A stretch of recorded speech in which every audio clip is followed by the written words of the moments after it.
The chief's heir, falling for the enemy's daughter. Long ago, in the fertile lands between two rival villages, a river wound its way through the hills, marking the boundary between two powerful clans, the Muziki and the Kolonji. For generations, peace between these two villages was a distant memory, and the enmity between them had turned into a blood feud. Neither side dared to cross the river for fear of reigniting the war that had claimed the lives of so many.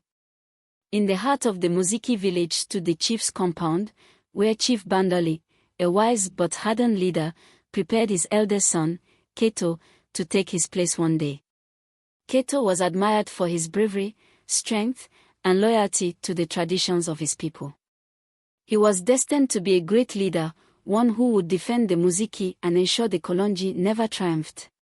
But fate, it seems, has its own plans. One evening, Keto went hunting near the river. It was a quiet night, the sky painted with stars, and the world seemed at peace.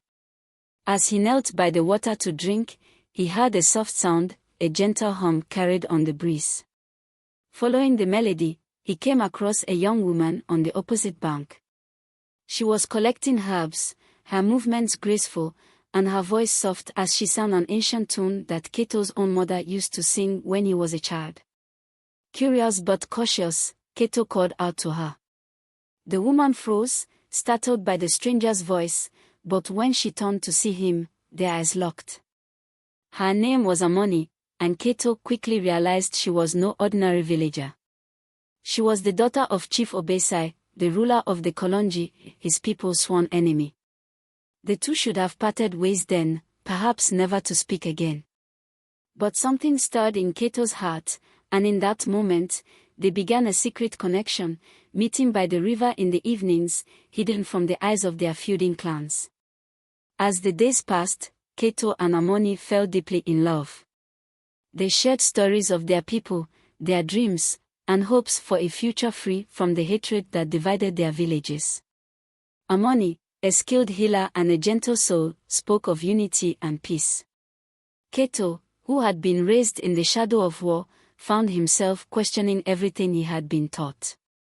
But their love was not meant to be.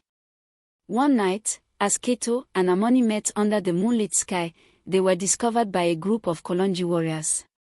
Word quickly spread to both villages.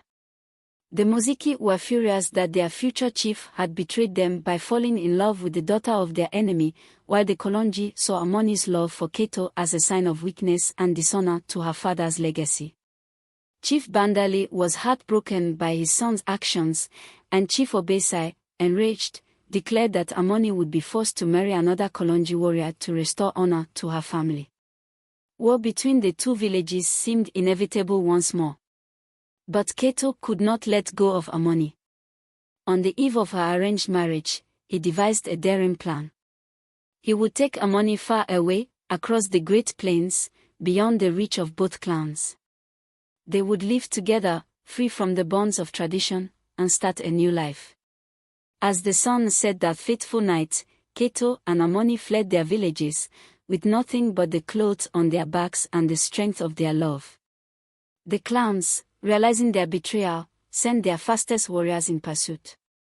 For days, Keto and Amoni ran, but the warriors were closing in. Exhausted, they reached a sacred mountain, where legend spoke of the spirits that watched over lovers in distress. In a final act of desperation, Keto and Amoni climbed to the summit, where they prayed to the ancestors to protect them. And the ancestors answered. As the warriors from both villages reached the mountain, a great storm arose, dark clouds swirling around the peak. Thunder roared, and lightning struck the ground, creating a wall of fire that no one dared cross. Keto and Amoni were never seen again. Some say the spirit of the mountain transformed them into two great eagles, soaring above the land, free from the hatred of their people. Others believe they became part of the wind, their love carried in the whispers of the trees and the flow of the river. But one thing was certain, their love, though forbidden, had become a legend. A story that softened the hearts of their people. Over time, the feud between the Muziki and Kolonji faded, and the river that once divided them became a place of peace and unity.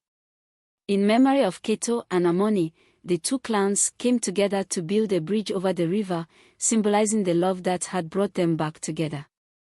And every year, on the anniversary of their disappearance, the villagers gather at the riverbank, under the stars, to tell the story of the chief's heir and the enemy's daughter, a love that defied the laws of men and was blessed by the spirits of the